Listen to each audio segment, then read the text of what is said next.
Kalian mohon kesediaannya, keikhlasannya untuk menyebarkan ke sebanyak mungkin warga di seluruh Indonesia.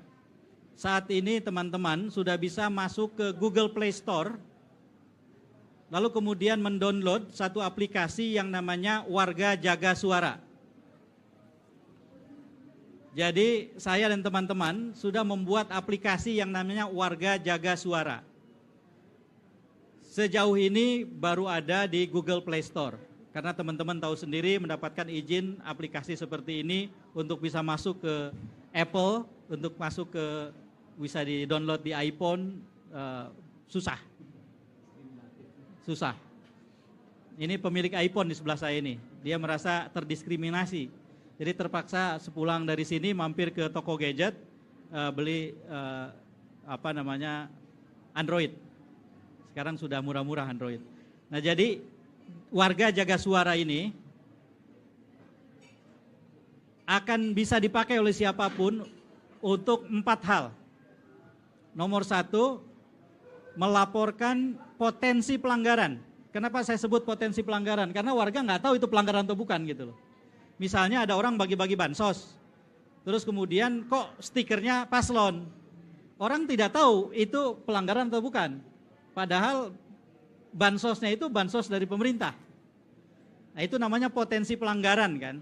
Makanya setiap orang yang melihat potensi pelanggaran itu boleh menggunakan salah satu features di aplikasi ini. Laporkan ke aplikasi itu. Ada ininya dengan sangat mudah.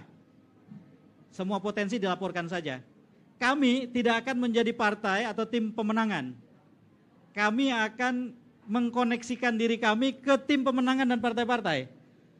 Jadi kami akan melaporkan semua yang masuk ke dalam server aplikasi itu, lalu kemudian kami sebar ke seluruh stakeholders, termasuk yang dilaporkan berpotensi melanggar itu. Misalnya ada orang menerima bansos, tidak ada stikernya, tetapi yang membagikan bansos sambil bilang, ini dari Pak Jokowi. Jangan lupa putranya Pak Jokowi, calon wakil presiden Pak Prabowo, Mas Gibran. Lalu kemudian kalau Bapak Ibu mau berterima kasih, kami bisa sampaikan ke Pak Jokowi misalnya. Ini misalnya ada warga yang mengalami itu. Kan dia tidak tahu itu pelanggaran atau bukan, laporkan saja.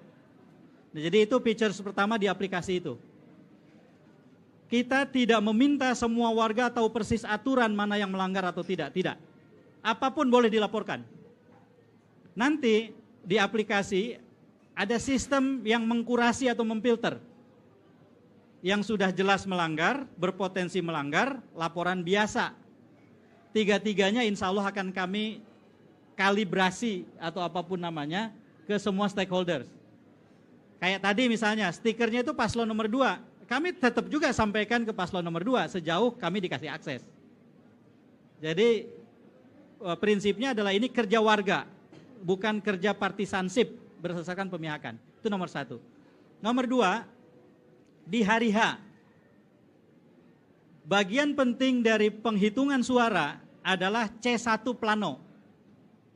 C1 plano adalah kertas plano yang ada di TPS yang kemudian akan ditulisi.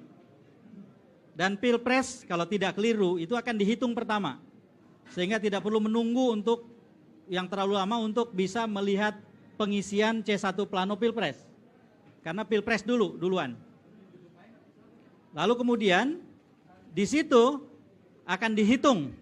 Pada saat selesai perhitungan, warga yang ada di TPS kami dorong, kami anjurkan memfoto menggunakan aplikasi itu C1 plano di TPS-nya.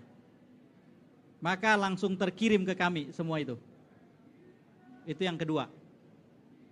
Terus ada yang bertanya, KPU kan menyediakan aplikasi khusus untuk memfoto.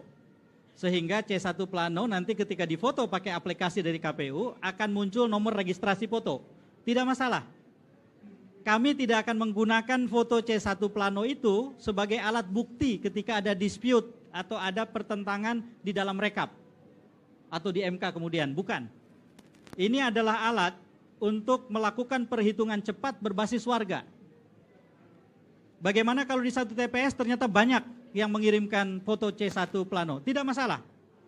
Karena tidak akan muncul menjadi perhitungan yang berganda.